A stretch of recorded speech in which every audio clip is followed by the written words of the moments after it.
Hello viewers, welcome to our channel. आज हम जानेंगे दुनिया की ठंडी जगहों के बारे में। पर वीडियो को देखने से पहले लाइक, शेयर एंड सब्सक्राइब करना ना भूलें। और या तो आपने ठंडी जगहें जाकर खुद एक्सपीरियंस की होंगी, या तो फिर तस्वीरों में देखकर आपकी दिली ख्वाहिश तो ज़रूर रही होगी कि काश मैं भी इस जगह को एक्सपीरियंस कर सकूं।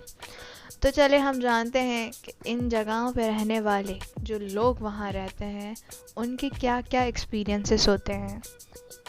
हमें ये शहर ऐसे पिक्चर्स में बहुत खूबसूरत लग रहे होते हैं, पर असल में जो लोग वहाँ रहते हैं हम जानेंगे कि उनको किन किन मुश्किलात का सामना करना पड़ता है। और यहाँ जिस शहरों में हम रहते हैं वहाँ का टेम्परेचर अगर कम हो जाए तो हम कैसे कपकपाने लगते हैं। तो ज़रा सोचिए कि जो ठंडे इलाकों में रहते हैं उन लोगों का क्या हाल होता होगा, उनकी लाइफ कितनी डिफ़िकल्ट होती होगी। तो आज हम जानेंगे ऐसे शहर के बारे में जिसका पारा -70 डिग्री से भी कम चला जाता है। जी हाँ, आपने सही सुना, -70 डिग्री से भी कम। ऐसे लोग धूप के लिए तो तरस ही जाते हैं, और जहाँ चारों तरफ सिर्फ बर्फ़ ही बर्फ़ है। लेकिन आपने कभी सोचा है वहाँ पे लोग रहते कैसे होंगे, कहीं आना जाना और बाकी रोज़मर्रा के काम कैसे करते होंगे। तो आज हम उसी शहर के बारे में आज जानेंगे। मॉस्को से 3000 मील तक का सफ़र करने के बाद ऐसा कोना आता है जिसके बारे में आज हम जानेंगे, जिसका नाम ओमियोकॉन है। इस जगह को नॉर्थर्न पोल ऑफ कोल्ड भी कहा जाता है। साइबेरिया में ये एक छोटा सा गांव है। साल 2018 के डेटा के हिसाब से इस शहर की आबादी 500 से 900 तक की है। इन लोगों की ज़िंदगी इतनी मुश्किल है कि देखते ही देखते पानी जम जाता है, फिर भी लोग यहाँ बसे हुए हैं। बहुत से टूरिस्ट यहाँ पे लेके भी आते हैं ताकि लोग एक्सपीरियंस कर सकें दुनिया की सबसे ठंडी जगह जहाँ पे लोगों की आबादी भी मौजूद है। और कभी आप इस जगह आना चाहें तो आपको ये बात मालूम होनी चाहिए कि यहाँ पे ज़मीन दूर दूर तक नहीं है। यहाँ पे बस एक बर्फ़ की चादर हर जगह बिछी हुई है। यहाँ बहती हुई एक नदी पे ओमियोकॉन का नाम रखा हुआ है। ये नाम अपने आप में ही नाम ख़ास है, वो इसलिए स्थानीय लैंग्वेज में इसका मतलब है अनफ्रोज़न पैच ऑफ वाटर, यानी वो जगह जहाँ मछलियाँ अपनी सर्दियाँ बिताती हैं, क्योंकि पानी का वो हिस्सा कभी नहीं जमता। पर इस शहर का हाल देखें, यहाँ पानी तो क्या एक इंसान भी जम सकता है। यहाँ लोगों की ज़िंदगी बहुत मुश्किलों से भरी हुई है। अब वहाँ हम जा तो नहीं सकते हैं, पर इनकी डेली रूटीन के बारे में कुछ छोटी छोटी सी बातें हम जानेंगे। ओमियोकॉन इतना ठंडा शहर है कि लोगों का रोज़मर्रा का काम बिल्कुल ठप पड़ा हुआ होता है। ना रोज़ कोई काम के लिए जा पाता है और ना ही कोई काम हो पाता है। यहाँ से लोग घर से बाहर जाते हैं तो इनके मुंह पे ही बर्फ़ जम जाती है। यहाँ पे लोग 6 से 7 लेयर के कपड़े पहनते हैं खुद को गर्म रखने के लिए। यहाँ ऐसी ठंड में लोगों को दौड़ने और भागने के लिए भी बहुत सी हिम्मत जुटानी पड़ती है, और ज़रा सी लापरवाही से लोगों की जान भी जा सकती है। यहाँ के लोगों को दिन की रोशनी भी बस 3 घंटे के लिए ही मुयस्सर होती है। हाँ, लेकिन गर्मियों में 21 घंटे तक भी रोशनी मुयस्सर होती है। यहाँ सभी घर लकड़ी से ही बनाए जाते हैं, क्योंकि यहाँ कोई भी दूसरा मटेरियल किसी काम का ही नहीं है। और वहीं टॉयलेट्स वगैरह घर से बाहर बनाए जाते हैं, क्योंकि इंडोर प्लम्बिंग पॉसिबल ही नहीं है। हैरानी की बात यह है कि यहाँ कुछ गीले कपड़े कुछ घंटों में ही सुखाए जा सकते हैं।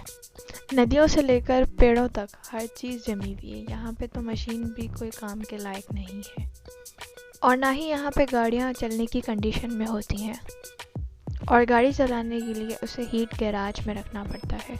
इस शहर में कोई भी अपने गाड़ियों के इंजन बंद भी नहीं करता, क्योंकि इंजन रुकते ही अक्सर जाम हो जाता है। फिर इसे दोबारा स्टार्ट करने के लिए आग की ज़रूरत पड़ती है। वैसे मोबाइल फ़ोन्स भी हमारी ज़िंदगी का एक अहम हिस्सा बन चुके हैं, पर यहाँ पे रहने वाले लोगों के लिए फ़ोन्स, टेक्नोलॉजी के सारे आइटम्स यूज़लेस हैं। और यहाँ नलों में पानी भी नहीं आता क्योंकि इतने कम टेम्परेचर की वजह से पानी सारा जम जाता है नलों में भी। यहाँ टैंकर की मदद से बॉइलिंग पॉइंट तक पानी को पहुँचाया जाता है और पानी को गर्म करने के बाद घरों तक सप्लाई किया जाता है और इस बॉयलर को भी चौबीसों घंटे जलाए रखना पड़ता है। और जब पानी लोगों तक पहुंचता है तो उन्हें फ़ौरन गर्म ड्रमों में भरना पड़ता है।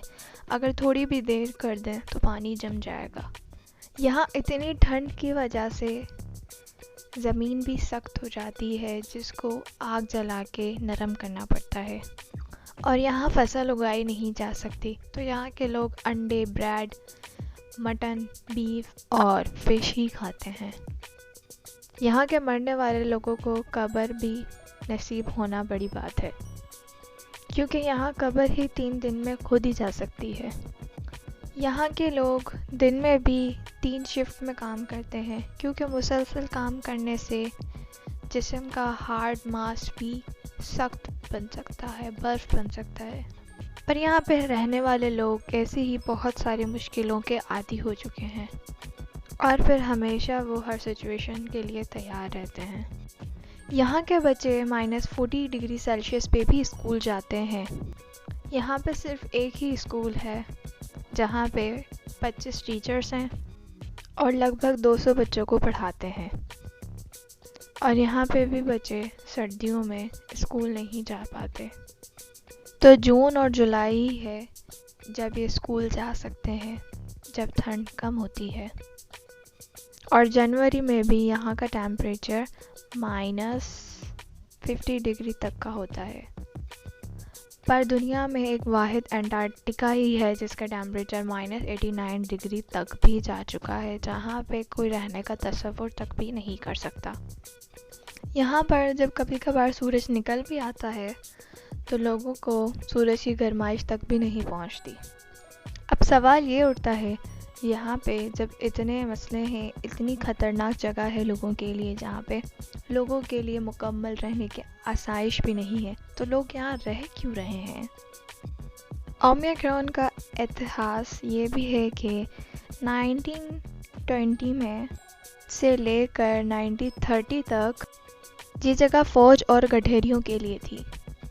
इनकी कुछ वक्त ठहरने की जगह हुआ करती थी और यहाँ के सरकार को जो लोग यहाँ पे आके रहते थे उनको रोकना, उनको कंट्रोल करना बेहद मुश्किल हो चुका था। इसके बाद फिर यहीं के सरकार ने उन्हें ओमिक्रॉन में हमेशा के लिए बसा दिया। तब से ओमिक्रॉन यहाँ की सबसे ठंडी जगह में रहने लग गए।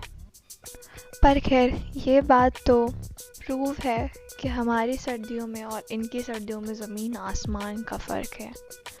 हैरत की बात यह है कि वहाँ पे लोग ज़िंदगी गुजार रहे हैं, बसर कर रहे हैं और अच्छे से सरवाइव भी कर रहे हैं।